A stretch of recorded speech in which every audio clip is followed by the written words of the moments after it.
Emily and James lived in a luxurious suburban home. The kind that looked perfect from the outside.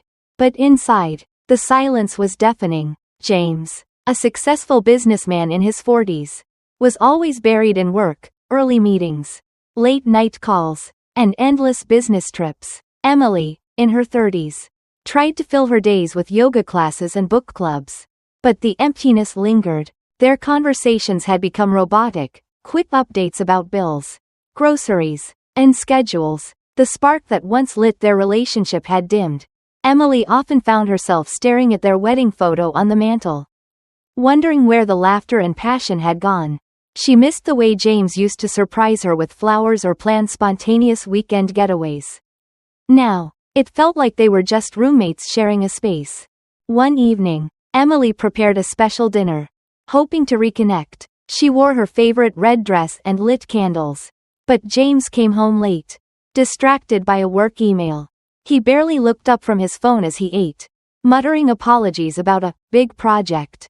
Emily's heart sank. She cleared the table in silence, the untouched wine glasses mocking her efforts. That night, as James snored softly beside her, Emily scrolled through social media, envying friends who seemed to have it all: happy marriages, exciting lives. She felt invisible, like a shadow in her own home. The thought of spending the rest of her life this way terrified her. But change was coming, though she didn't know it yet. Emily's life took an unexpected turn one Tuesday morning. She decided to join a local gym, hoping to distract herself from the monotony of her daily routine. That's where she met Ryan, the gym's charismatic personal trainer. From the moment he introduced himself, Emily felt a spark she hadn't experienced in years. Ryan was in his 30s, with a muscular build and a warm smile that lit up the room. He was attentive, encouraging her during workouts and making her laugh with his easygoing humor. For the first time in months, Emily felt seen. Their conversations started small, talking about fitness goals, favorite music, and weekend plans. But soon, they grew deeper. Ryan shared stories about his travels and his passion for helping people transform their lives. Emily found herself opening up about her struggles, something she hadn't done with anyone, not even James. One afternoon, after a particularly intense workout, Ryan invited Emily for a smoothie at the gym's cafe.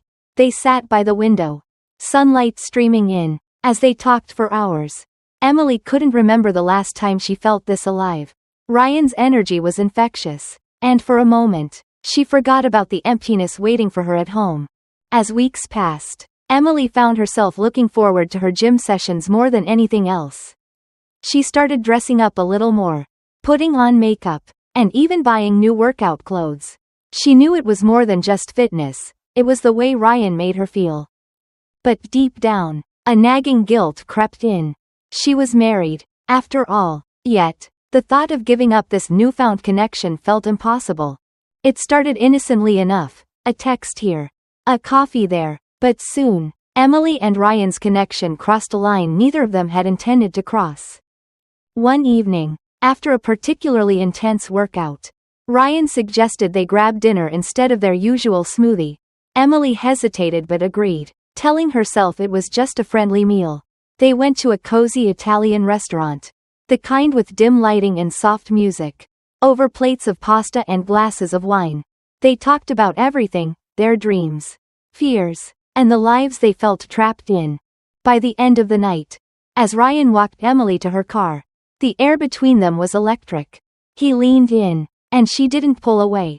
Their first kiss was passionate, filled with longing and guilt. Emily knew it was wrong, but the way Ryan made her feel, alive, desired, important, was something she hadn't felt in years. From then on, their meetings became more frequent and secretive. They'd meet at Ryan's apartment, a small but cozy space filled with workout equipment and travel souvenirs. Emily told herself it was just a fling, a way to escape the monotony of her marriage. But deep down, she knew it was more. James, oblivious to it all, continued his routine of work and sleep. Emily became more distant, her excuses for late nights and sudden gym sessions growing thin. She felt torn between the life she had built and the life she wanted.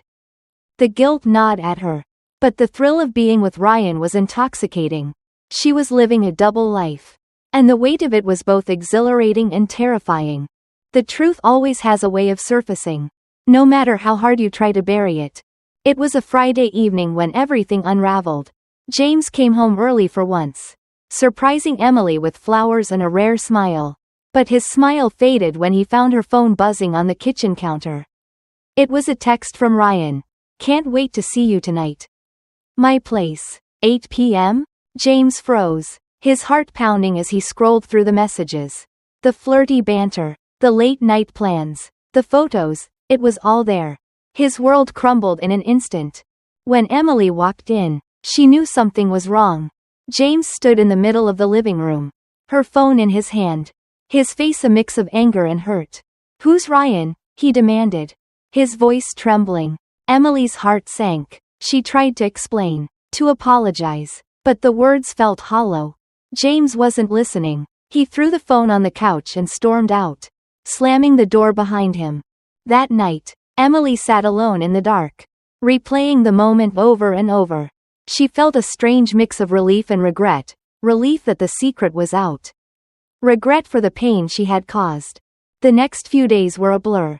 James moved into a hotel, refusing to speak to her. Emily tried to reach out, but he wouldn't answer her calls. She felt lost, torn between the life she had destroyed and the uncertain future ahead. Ryan, too, became distant. He didn't want to be part of the mess. And Emily couldn't blame him. She was left to face the consequences of her choices. Alone. The days turned into weeks. And Emily found herself at a crossroads. James had filed for divorce. And Ryan had drifted away, leaving her to face the aftermath of her choices alone. One evening, as she sat in her now empty house, Emily realized she couldn't keep running from her mistakes. She needed to take control of her life, even if it meant starting over. She reached out to James, asking to meet one last time. They sat across from each other at a quiet cafe, the air heavy with unspoken words. Emily apologized, not just for the affair but for the years of neglect and distance. James listened, his expression guarded but not unkind. "I'm not saying I forgive you," he said finally, his voice steady, "but I don't want to hate you either. We both made mistakes." Emily nodded, tears welling in her eyes. It wasn't the reconciliation she had hoped for, but it was a step toward closure. After the meeting, Emily made a decision. She quit her job, packed her bags, and booked a one-way ticket to a small coastal town she had always dreamed of visiting. It was time to rebuild her life, one step at a time. As the plane took off, Emily felt a strange sense of peace.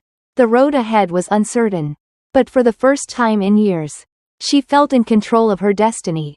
Life, Emily realized, wasn't about neat conclusions or perfect resolutions. It was about moving forward, even when the path was unclear. In the coastal town, Emily found a small apartment with a view of the ocean. She took up painting, something she hadn't done since college, and started selling her work at a local gallery. It wasn't much, but it was hers. She also began therapy, unpacking the choices that had led her here. It wasn't easy, but for the first time, she felt like she was truly understanding herself. James, meanwhile, had moved to a new city. They stayed in touch, exchanging occasional emails. There was no bitterness, just a quiet acknowledgement of the past and a mutual hope for the future. As for Ryan, he faded into the background of her life.